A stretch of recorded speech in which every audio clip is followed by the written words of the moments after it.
Whether reason will prevail depends only partly upon us. We must hope and strive for the best. We must prepare for the worst.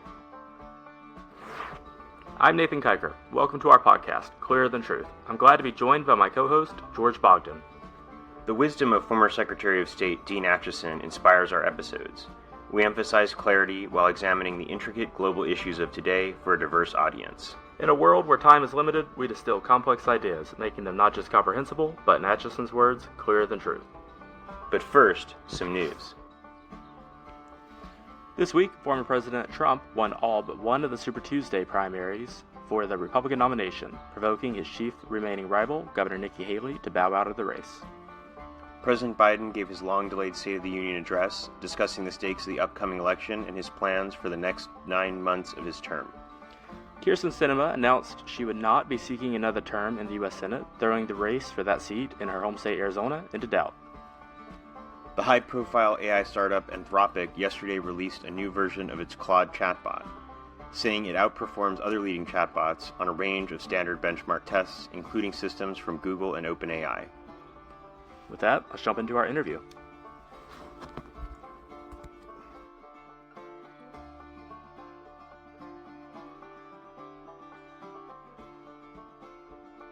Ambassador Elliot Abrams is a senior fellow at the Middle East Studies at the Council on Foreign Relations in Washington, D.C. His nearly 3 decades of service and thought leadership in international affairs have made him an authority on numerous topics.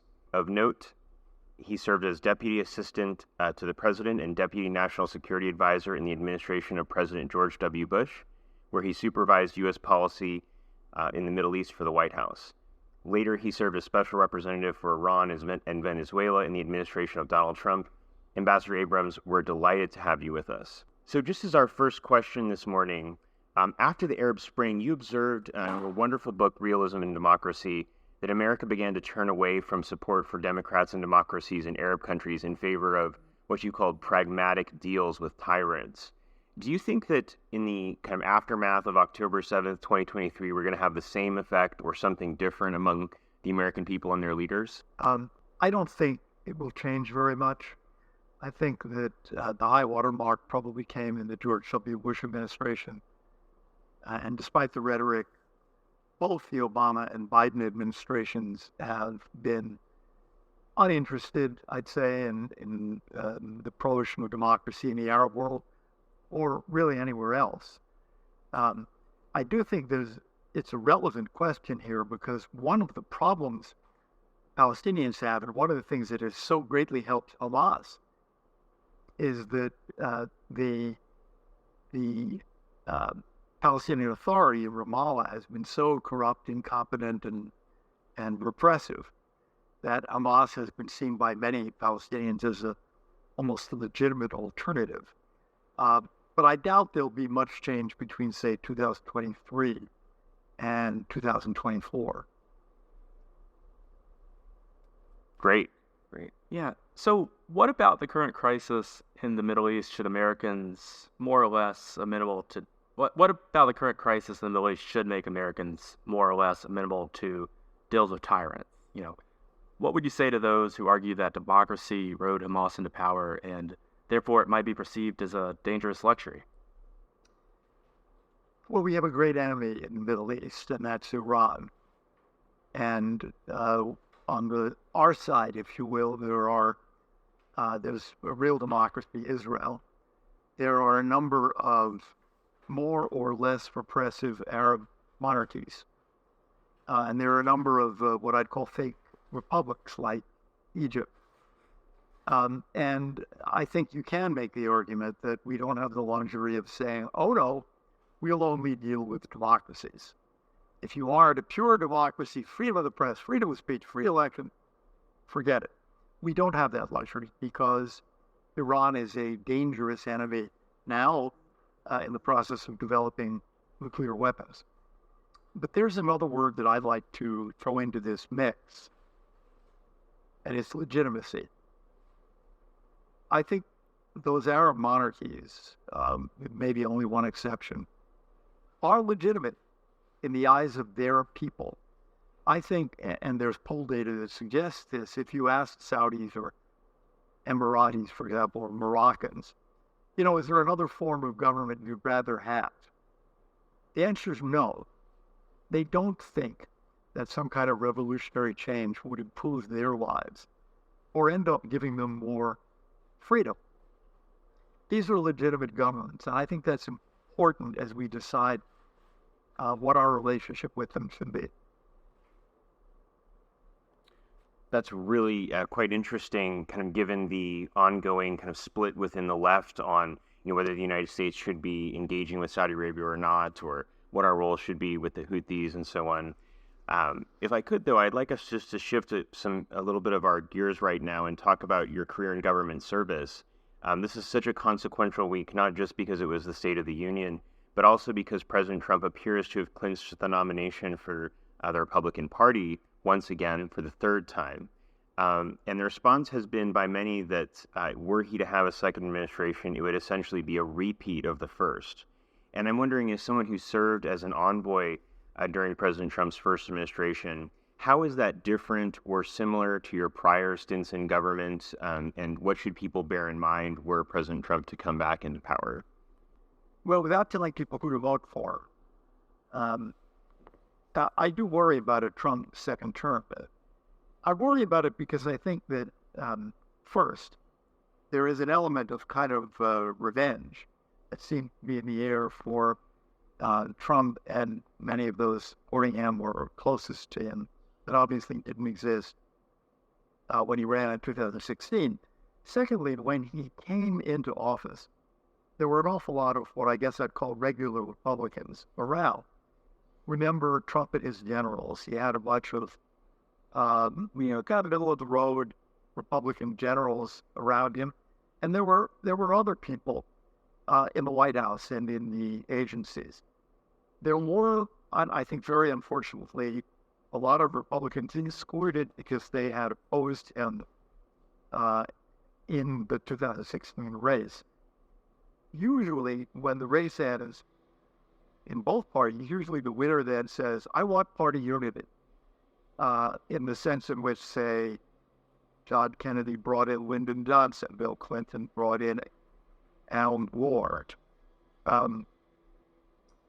That didn't happen in 2016 as much as it should have. It hardly happened at all. Now I think you're going to see a worse version of that. And there are people in the Heritage Foundation and elsewhere seem to be drawing up lists. There is a Madame Lafarge quality should be assumed. Writing down the names of the people you want to get later, perhaps by excluding them, although they may be quite competent. So I really do worry about that. I ask myself, well, who's going to staff up this administration? The federal bureaucracy is a giant beast. It's got something like 2 billion people. How does one person, the president, control it? The answer is with staff. But if the staff is not first rate, that's one problem. The second problem, the bureaucracy is going to run rings around them unless they really know how to do this. They're experienced at it. I'm dubious that that's going to happen in a Trump second term. Right. It was really sad for me to see Victoria Nuland in some ways, step down during this crucial period. Not because I, agree with everything that she said or done, but just to see a seasoned person who really understands the inside of the bureaucracy, departing at this kind of critical juncture in Ukraine. So that really resonates. I mean, she's a Democrat who worked, as spokesman for Hillary Clinton, but she's extremely competent, and she's extremely competent. But there are Republicans like that. But my worry is that a Trump second term, if they aren't loyalists, if they aren't MAGA Republicans, they won't get jobs. And this is not in a President Trump's interest, because he won't be able to control the bureaucracy unless he has people whose know what they're doing. And ideological fervor is not going to teach them how to control the bureaucracy in the State Department or the Defense Department or Homeland Security or anywhere else. So, on a slightly different note, last year marked the 200th anniversary of what some call America's oldest national security strategy, the Monroe Doctrine. Do you think it has a place in contemporary U.S. foreign policy, or is it obsolete?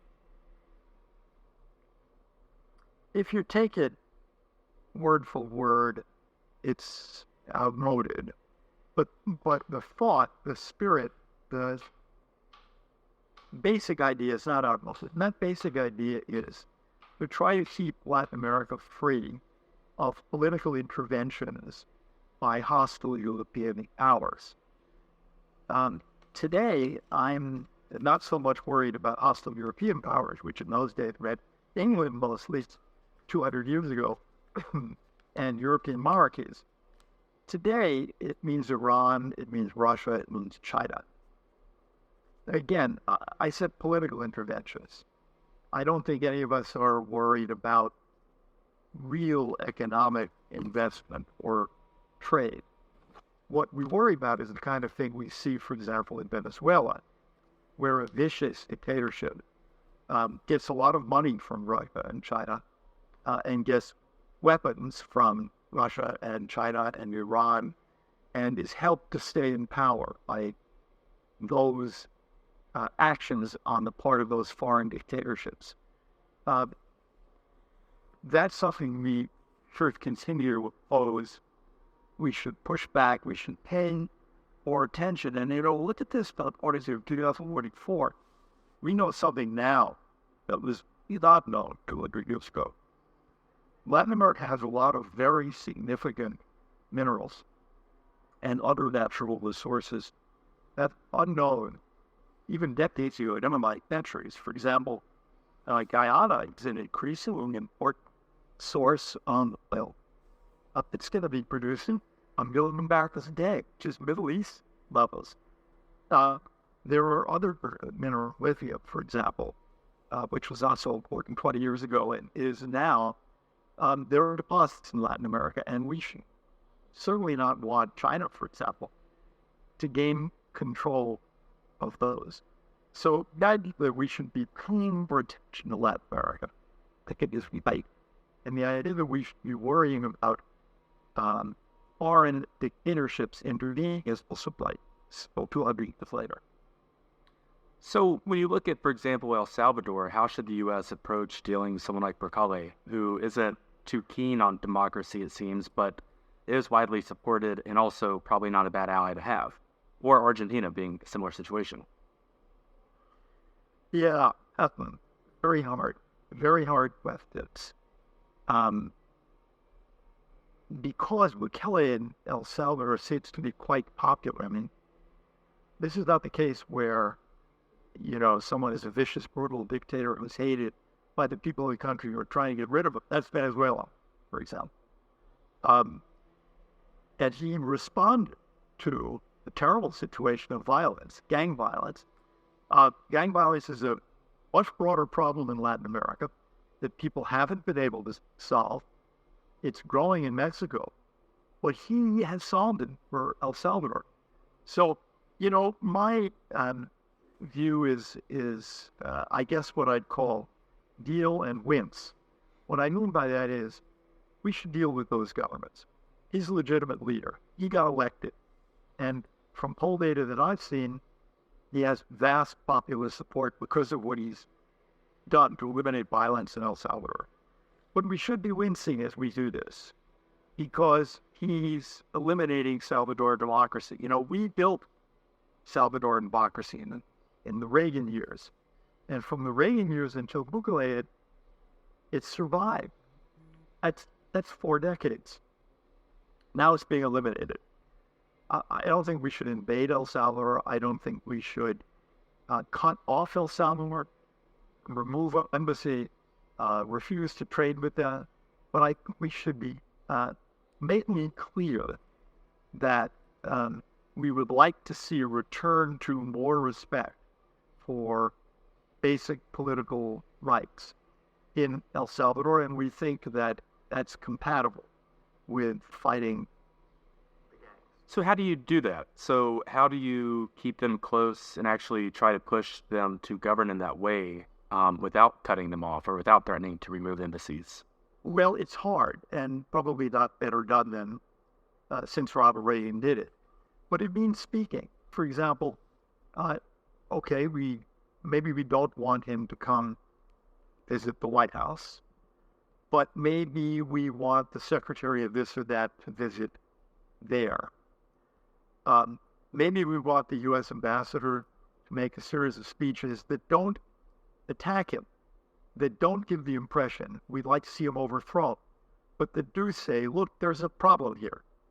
And this balance between fighting the gangs and maintaining civil liberties is a tough one to maintain. We don't think it's being maintained well enough here. I mean, it's partly a matter of tone, but I think we should neither cut them off nor be silent about what we see as long-term problems. Do you fear the sort of spread of more authoritarian leaders throughout Latin and South America right now? We saw this, for example, Argentina. Of course, Venezuela it seems to be still having its issues. El Salvador, which we're discussing. If so, how can the U.S. combat that while also being occupied in the Middle East and in Ukraine? Well, we should be able to walk and chew gum at the same time, and it requires a number of things. It requires a staff. That is, the Secretary of State may be dedicating himself right now to, let's say, Ukraine and Gaza. You know, there is a Latin America Bureau. Yeah. If you have a strong assistant secretary, an empowered assistant secretary, and over the years we frequently have had that, that burden can take a lot of the burden. There are other people in the State Department. There's a deputy secretary. There's an undersecretary for political affairs. There are people in the Pentagon. You know, there's a commander for the Southern Command, Sync Sound. And I really do think that it is possible to speak with some degree of honesty. Look, I don't want the Bukele overthrown and gang violence returned. I want him, now that he seems to have gang violence under control, to open the aperture of civil liberties again. Why can't we say that? That's not a hostile statement to him. That's acknowledging his achievement and urging him now to move forward from that achievement. Now, the answer to your question is yes. I fear this because there is an expansion of gang violence. And most countries in Latin America are not dealing with it very well. We've seen it, go back to the Reagan days, it was really drug violence. And that was led to Plan Colombia, a plan that, bipartisan plan over several decades of helping the Colombians. And, you know, that was in a certain way a greater success than El Salvador because the Colombians did not lose their democracy. And Colombia is still a democracy, although they have a president who we don't admire. This is very left-wing and is a former guerrilla. But I do fear, in particularly in Central America and Mexico, they don't seem to be able to get a handle on their drug and gang-related violence. The one that scares me the most, of course, is Mexico, because it's so big and because it's on our border. And the current president, López Obrador, tried what he called a, hug them strategy. Don't fight them, hug them. And it's a gigantic failure. It's a huge failure. And the next president of Mexico is going to be handed a terrible situation. So again, I think the answer is certainly not for us to cut people off and stop them. It is, at least initially, to offer advice, I think, behind closed doors. But if they do what we're seeing in El Salvador, I think some of that comment should be out in the open, too. Fantastic. Much of what you said actually really resonated with me because Ambassador Negroponte was the ambassador in residence when I was an undergraduate. And this was while, Zelaya, came out of power in Honduras. There was a coup, however you want to describe it. and watching the United States government make really tough choices about how to handle that situation in what was, in some cases, in some would say, the most stable democracy in the region, was such a complicated kind of, difficult patch to navigate through. I guess, one element of the question, I think, in that region also are kind of the persistent humanitarian crises. And how would you say the United States government should respond to what's taking place in Haiti? Or should we consider that primarily humanitarian crisis? Well, it is a humanitarian crisis that can lead to a migration crisis as well. The humanitarian and political crisis in Venezuela has led to, 5 million people leaving Venezuela, soon to be 6 billion people. How do we respond in Haiti? Boy, we dealt with this back in the Reagan administration when we helped induct Duvalier from power. Haiti has never had any kind of democracy, really.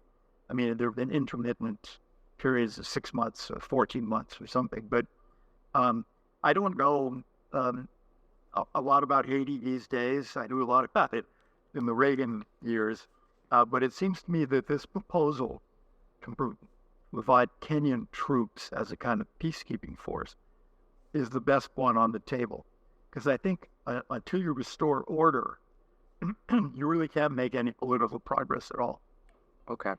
Finally, but in the last few days, we've seen the collapse of yet another ceasefire with the crisis in the Middle East. We tend to look at events like this as evidence of declining respect for U.S. power and influence, and we worry about there being a vacuum of deterrence that is somewhat reinforcing. Do you think that in multiple regions we see certain things that we see certain consequences in how far American foes are willing to go? No. I think that's the way it looks, but I would like to inject the word leadership here. What is the message from President Biden over 3 years about Ukraine? The message, it seems to me, has been, yeah, we're going to do this. That is not a persuasive message. I actually favor strong support for Ukraine. But, there are other arguments to make. An example. And you have to make these carefully, and maybe the president doesn't make them. But, for example, we're not actually giving the Ukrainians $50, $60 billion. The Europeans are giving them cash, budget support. We're giving them weapons.